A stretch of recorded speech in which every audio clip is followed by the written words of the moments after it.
เมื่อเราอยู่ที่สิงคโปร์เราจะรู้สึกได้อย่างหนึ่งค่ะว่าที่นี่เป็นประเทศที่เหมือนทุกอย่างถูกวางแผนเอาไว้แล้วตั้งแต่บ้านที่คนอยู่อาศัยถนนที่เราเดินรถที่เราใช้ไปจนถึงพฤติกรรมเล็กๆในชีวิตประจำวันเพราะที่สิงคโปร์เรื่องบางอย่างที่หลายประเทศอาจมองว่าเป็นเรื่องเล็กๆกลับกลายเป็นสิ่งที่ถูกให้ความสำคัญมากอย่างเช่นการสูบบุหรี่ในพื้นที่ที่ห้ามสูบการทิ้งขยะหรือทิ้งทิชชู่ไม่ถูกที่หรือแม้แต่การไม่เก็บจานของตัวเองหลังรับประทานอาหารในฟู้ดคอร์ทก็อาจมีบทลงโทษหรือค่าปรับตามมาได้แต่สิ่งที่น่าสนใจไม่ใช่แค่การที่สิงคโปร์มีกฎระเบียบที่เข้มงวดคำถามที่น่าสนใจกว่าก็คือทำไมคนสิงคโปร์จำนวนมากถึงยอมรับระบบแบบนี้และทำไมบางคนถึงมองว่ากฎเหล่านี้ไม่ได้ทำให้ชีวิตแคบลงแต่กลับช่วยทำให้สังคมเป็นระเบียบและน่าอยู่ขึ้นหรือจริงๆแล้วเบื้องหลังความสำเร็จของสิงคโปร์อาจมีบางอย่างที่ต้องแลกมาซึ่งคนภายนอกอาจไม่เคยมองเห็น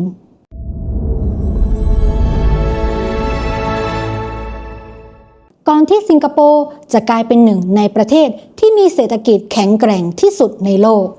หลายคนอาจไม่รู้ว่าประเทศเล็กๆแห่งนี้ไม่ได้เริ่มต้นมาด้วยความพร้อมเลยนะคะ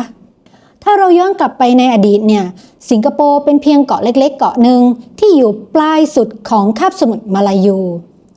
สิ่งที่สิงคโปร์มีเนี่ยก็ไม่ใช่น้ำมันไม่ใช่แร่ธาตุหรือพื้นที่เกษตรขนาดใหญ่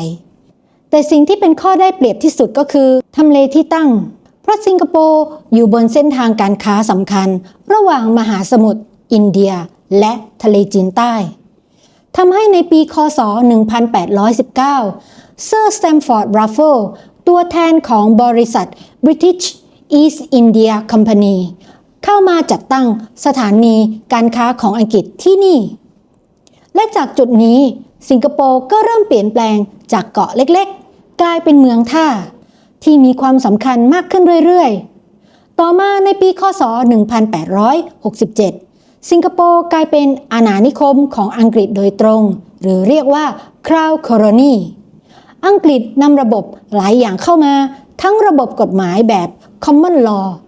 ระบบราชการและภาษาอังกฤษซึ่งต่อมากลายเป็นหนึ่งในรากฐานสำคัญของสิงคโปร์ยุคใหม่แต่การเติบโตของเมืองท่าไม่ได้หมายความว่าชีวิตของผู้คนจะดีขึ้นทันทีนะคะเพราะในช่วงเวลานั้นเนี่ยสิงคโปร์เป็นเมืองที่มีความหลากหลายทางเชื้อชาติเอามากๆทุกคนเดินทางเข้ามาหาโอกาสที่นี่ทั้งชาวจีนชาวมาเลย์ชาวอินเดียและผู้คนจากหลายพื้นที่เมื่อประชากรเพิ่มขึ้นอย่างรวดเร็วปัญหาต่างๆก็ตามมาค่ะทั้งชุมชนแออัดความเหลื่อมล้ำปัญหาสุขอนามัยและความแตกต่างระหว่างกลุ่มคนจนกระทั่งเกิดช่วงเวลาที่เปลี่ยนประวัติศาสตร์ของสิงคโปร์นั่นก็คือสงครามโลกครั้งที่2ในปีค.ศ. 1942สิงคโปร์ถูกกองทัพญี่ปุ่นเข้ายึดครองและอยู่ภายใต้การปกครองของญี่ปุ่นจนถึงค.ศ. 1945หลังสงครามโลกจบลงเนี่ยสิงคโปร์ต้องกลับมาตั้งคำถามสำคัญให้กับตัวเองว่าเราเป็นประเทศเล็กๆอย่างเงี้ยแล้วเราจะเดินหน้าต่อไปยังไงเพราะในเวลานั้นสิงคโปร์ยังไม่มีทรัพยากรธรรมชาติเลยไม่มีพื้นที่มากพอที่จะพึ่งพาตัวเองในแบบประเทศใหญ่ๆได้สิ่งเดียวที่มีก็คือคนและความสามารถในการสร้างระบบที่ทำให้ประเทศเดินหน้าได้ในช่วงเวลานี้เองคนรุ่นใหม่ของสิงคโปร์หลายคนเนี่ยเริ่มได้รับการศึกษาจากต่างประเทศนะคะโดยเฉพาะเนี่ยมาจากประเทศอังกฤษพวกเขาก็ได้เรียนรู้แนวคิดใหม่ๆพฤติกรรมการบริหารประเทศกฎหมายการศึกษาและระบบราชการหนึ่งในบุคคลสำคัญที่กลับมาพัฒนาประเทศก็คือคุณลีกวนยูซึ่งเคยศึกษาอยู่ที่มหาวิทยาลัยเคมบริดจ์ประเทศอังกฤษนั่นเองก่อนกลับมามีบทบาทสำคัญในการเมืองสิงคโปร์แต่สิ่งที่น่าสนใจก็คือพวกเขาไม่ได้เพียงแค่นำแนวคิดจากตะวันตกกลับมาใช้เท่านั้นนะคะ แต่พยายามนำสิ่งที่เหมาะสมมาปรับใช้ให้เข้ากับความเป็นจริงของสภาพสิงคโปร์ด้วยเพราะสิงคโปร์เป็นประเทศเล็กๆที่มีข้อจำกัดมากมายไม่มีพื้นที่มากพอให้ทดลองผิดพลาดหลายๆครั้งไม่มีทรัพยากรธรรมชาติให้พึ่งพาดังนั้นแนวคิดสำคัญจึงเริ่มเกิดขึ้นนั่นก็คือการสร้างประเทศด้วยระบบที่ไม่ได้มีแค่การบริหารเศรษฐกิจแต่รวมไปถึงการวางแผนเมืองการสร้างบ้านการศึกษาการเดินทางและการจัดระเบียบสังคมเพราะสำหรับผู้นำในยุคนั้นเนี่ยความเป็นระเบียบไม่ได้เป็นเพียงเรื่องของความสะอาดเท่านั้นหรือแม้แต่กฎเล็กๆในชีวิตประจำวันมันก็คือเครื่องมือในการทำให้ประเทศเล็กๆแห่งนี้เนี่ยสามารถแข่งขันกับโลกได้และนี่อาจเป็นจุดเริ่มต้นที่ทำให้เราเข้าใจว่าทำไมวันนี้สิงคโปร์ถึงเป็นประเทศที่หลายสิ่งหลายอย่างในชีวิตประจำวันดูเหมือนถูกวางแผนและออกแบบเอาไว้แล้วหลังจากที่สิงคโปร์แยกตัวออกมาเป็นประเทศเอกราชในปีค.ศ. 1965หลายคนในเวลานั้นไม่ได้มองว่าสิงคโปร์จะกลายเป็นประเทศที่ประสบความสำเร็จอย่างทุกวันนี้เพราะความจริงก็คือ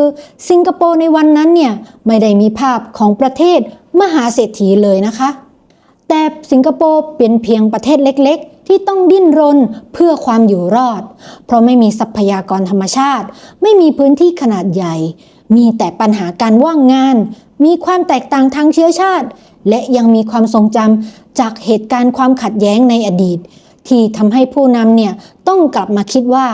ถ้าประเทศนี้ต้องการอยู่รอดเราจะสร้างสังคมแบบไหนกันและคำตอบที่สิงคโปร์เลือกไม่ใช่การปล่อยให้ทุกอย่างเติบโตไปตามธรรมชาติสำหรับหลายประเทศการพัฒนาประเทศอาจเริ่มจากทรัพยากรธรรมชาติหรือมีพื้นที่ขนาดใหญ่แต่สิงคโปร์ไม่มีสิ่งเหล่านั้นเลยดังนั้นสิ่งที่พวกเขาต้องสร้างขึ้นมาก็คือประสิทธิภาพแนวคิดหนึ่งที่สะท้อนวิธีคิดของสิงคโปร์คือคำว่า nation building หรือการสร้างชาติแต่การสร้างชาติของสิงคโปร์ไม่ได้หมายถึงแค่การสร้างตึกสูงๆหรือการสร้างเศรษฐกิจมันหมายถึงการออกแบบโครงสร้างของสังคมตั้งแต่คนจะอยู่ยังไงเรียนยังไงเดินทางยังไงและใช้ชีวิตอยู่ร่วมกันยังไงหนึ่งในตัวอย่างที่ชัดเจนที่สุดก็คือเรื่องของบ้านในอดีตก่อนการพัฒนาแบบเต็มรูปแบบสิงคโปร์มีปัญหาที่อยู่อาศัยอย่างหนักผู้คนจำนวนมากอาศัยอยู่ในชุมชนแออัดปัญหาสุขอนามัยและคุณภาพชีวิตเนี่ยเป็นเรื่องใหญ่รัฐบาลจึงก่อตั้ง Housing and Development Board หรือ HDB ในปีค.ศ. 1960เป้าหมายแรกคือการแก้ปัญหาที่อยู่อาศัยก่อนเลยแต่สิ่งที่เกิดขึ้นกลับมากกว่านั้นค่ะเพราะบ้านในสิงคโปร์ไม่ได้เป็นเพียงสถานที่พักอาศัยแต่มันกลายเป็นส่วนหนึ่งของการสร้างสังคมรัฐบาลใช้การวางแผนที่อยู่อาศัยเพื่อให้ผู้คนจากหลายเชื้อชาติสามารถใช้ชีวิตอยู่ร่วมกันได้เพราะหลังจากการผ่านความขัดแย้งทางเชื้อชาติในอดีตแล้วสิ่งที่สิงคโปร์กังวลไม่ใช่แค่เรื่องเศรษฐกิจเท่านั้นแต่คือคำถามว่าทำยังไงให้คนที่มีภูมิหลังแตกต่างกันรู้สึกว่าเป็นส่วนหนึ่งของประเทศเดียวกันนี่คือจุดที่ทำให้เราเห็นแนวคิดที่เรียกว่า social engineering หรือการออกแบบโครงสร้างของสังคมนั่นเองซึ่งในกรณีของสิงคโปร์หมายถึงการที่รัฐบาลไม่ได้เพียงบริหารประเทศแต่พยายามวางแผนหลายอย่างเพื่อสร้างรูปแบบสังคมที่ต้องการบางคนมองว่านี่คือความสามารถในการวางแผนระยะยาวเพราะมันทำให้ประเทศมีความมั่นคงแต่บางคนก็เริ่มตั้งคำถามว่าเมื่อรัฐมีบทบาทมากขึ้นเรื่อยๆในชีวิตประชาชนแบบนี้เส้นแบ่งระหว่างการสร้างสังคมที่ดีกับการเข้ามาควบคุมชีวิตของผู้คนอยู่ตรงไหนกันนอกจากเรื่องบ้านแล้วการศึกษาก็เป็นอีกเรื่องหนึ่งซึ่งเป็นเครื่องมือสำคัญเพราะสิงคโปร์รู้ว่าประเทศเล็กๆ ไม่สามารถแข่งขันด้วยทรัพยากรธรรมชาติจึงต้องแข่งขันด้วยคนภาษาอังกฤษจึงถูกวางให้เป็นภาษาสำคัญในการศึกษาและการทำงานทำให้คนสิงคโปร์สามารถเชื่อมต่อกับโลกธุรกิจระหว่างประเทศได้ง่ายขึ้นนี่เป็นหนึ่งในเหตุผลที่สิงคโปร์สามารถดึงบริษัทต่างชาติและนักลงทุนจากทั่วโลกเข้ามาได้เมื่อมองย้อนกลับไปแล้วสิ่งที่สิงคโปร์สร้างขึ้นเนี่ยไม่ใช่แค่เมืองที่สวยงามเท่านั้นแต่มันคือระบบที่เชื่อมโยงทุกอย่างเข้าด้วยกันทั้งบ้านการศึกษา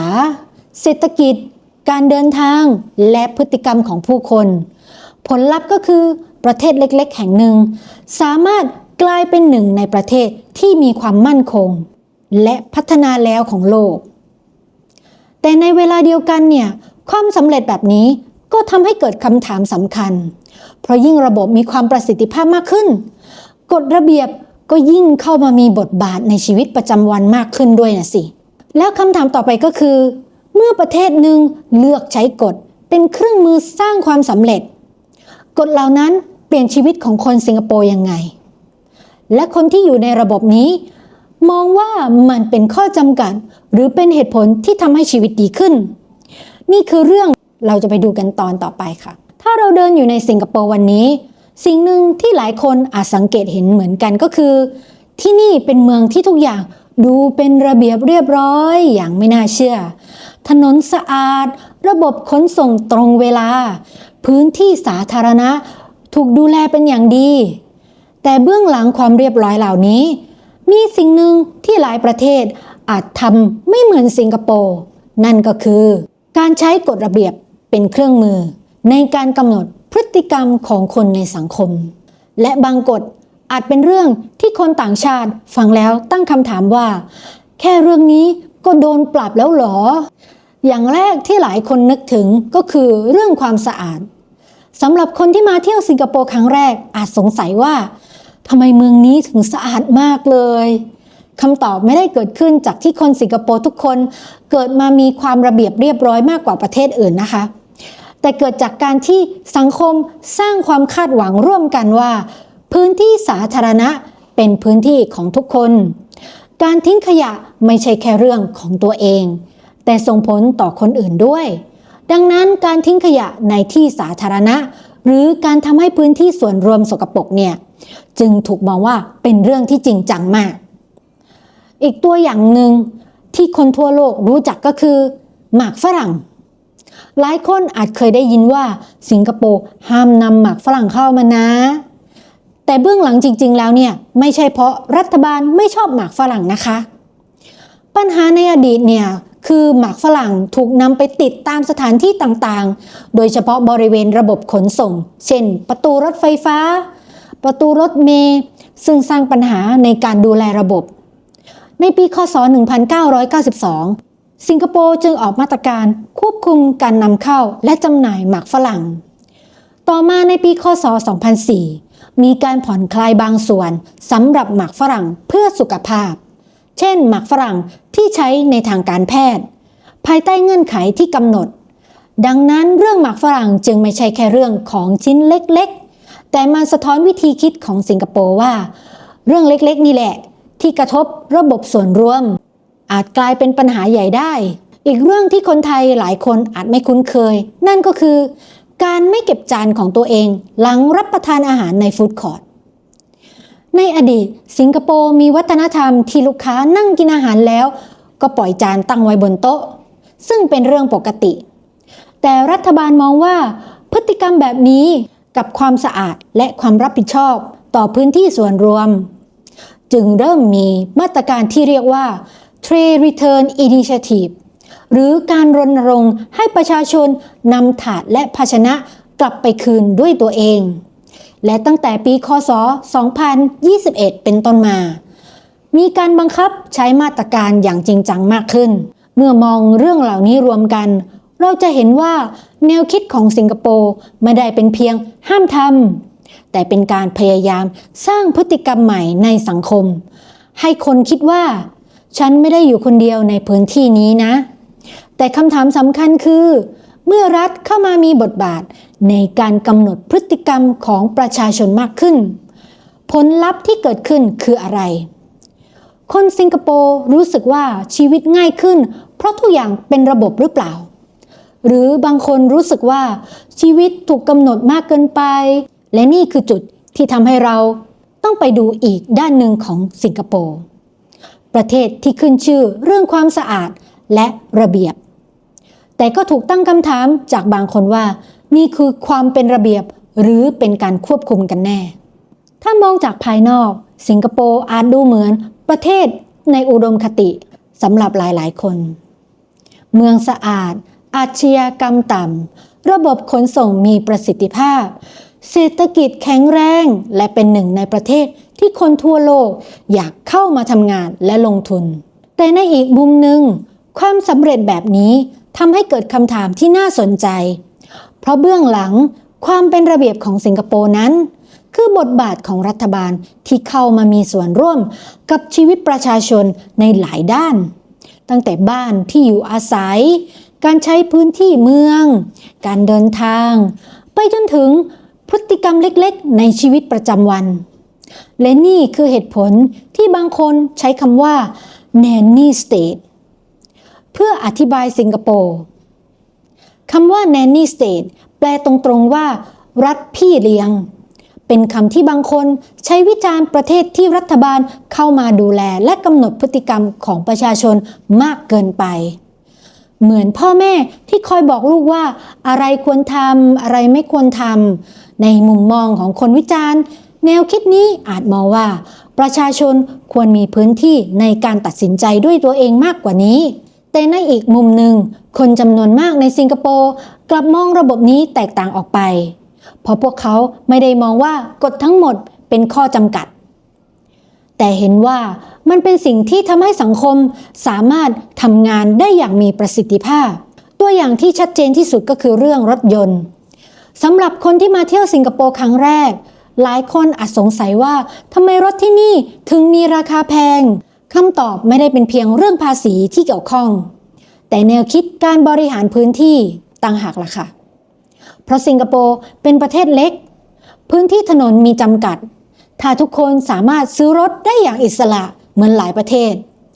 ปัญหาการจราจรอาจเกิดขึ้นอย่างรวดเร็วดังนั้นรัฐบาลจึงใช้ระบบที่เรียกว่า Certificate of Entitlement หรือ COE ซึ่งเป็นใบอนุญาตในการครอบครองรถยนต์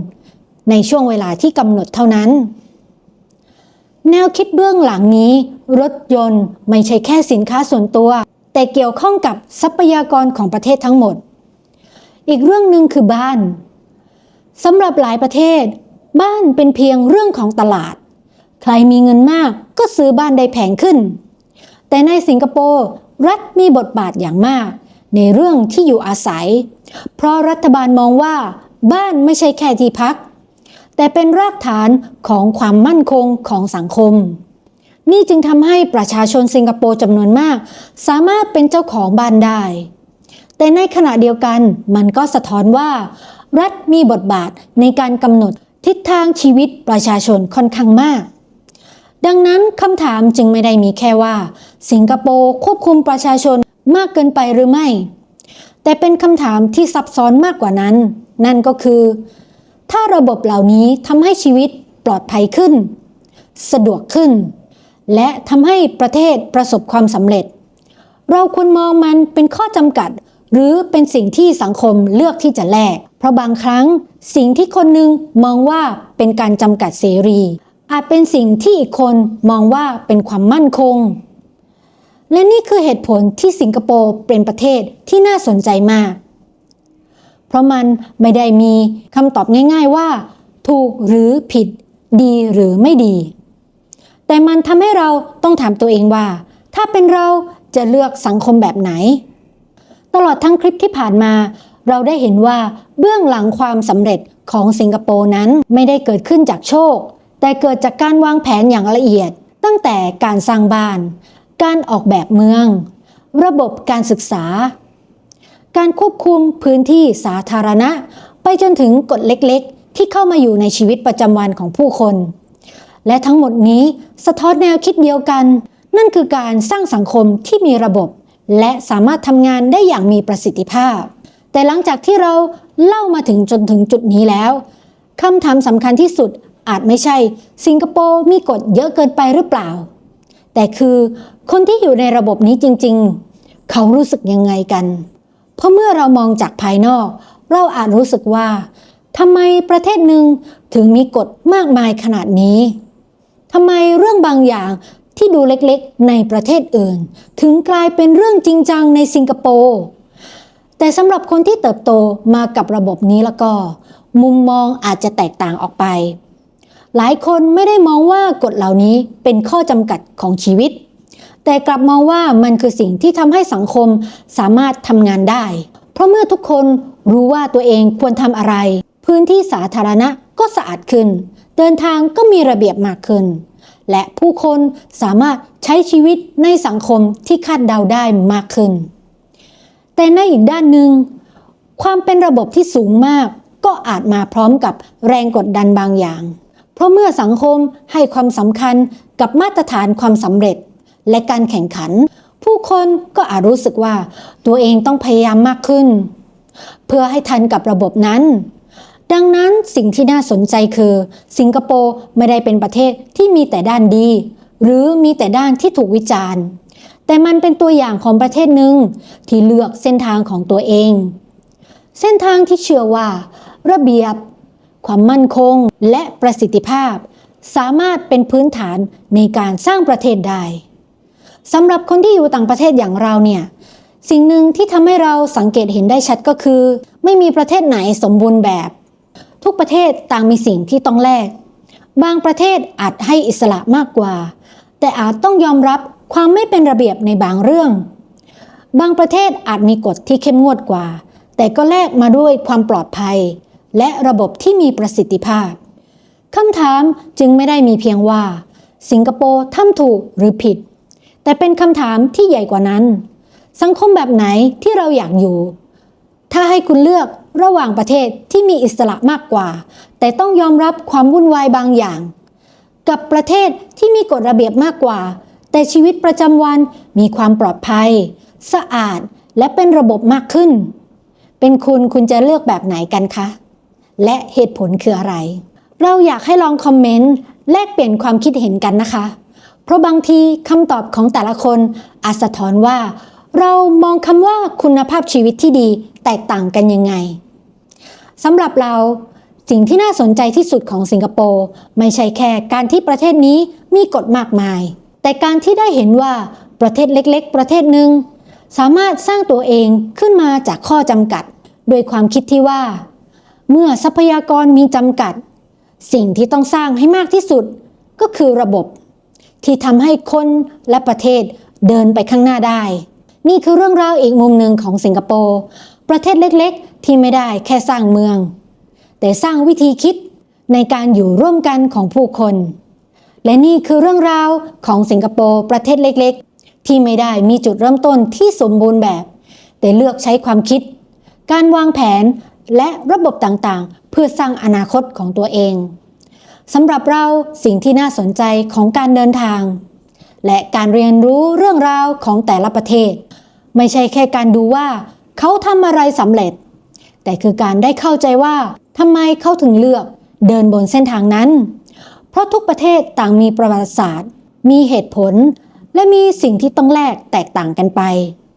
นี่คือเสน่ห์ของการมองโลกให้กว้างขึ้นและนี่คือ Beyond Map เหนือขอบแผนที่ช่องที่จะพาทุกคนไปสำรวจเรื่องราวของผู้คนวัฒนธรรมประวัติศาสตร์และแนวคิดที่อยู่เบื้องหลังสถานที่ต่างๆทั่วโลกถ้าชอบเรื่องราวแบบนี้ฝากกดไลค์กด Subscribe และกดกระดิ่งติดตามช่องไว้ด้วยนะคะแล้วพบกันใหม่ในคลิปหน้าเพราะโลกใบนี้ยังมีเรื่องราวอีกมากมายที่รอให้เราออกไปค้นหาสวัสดีค่ะ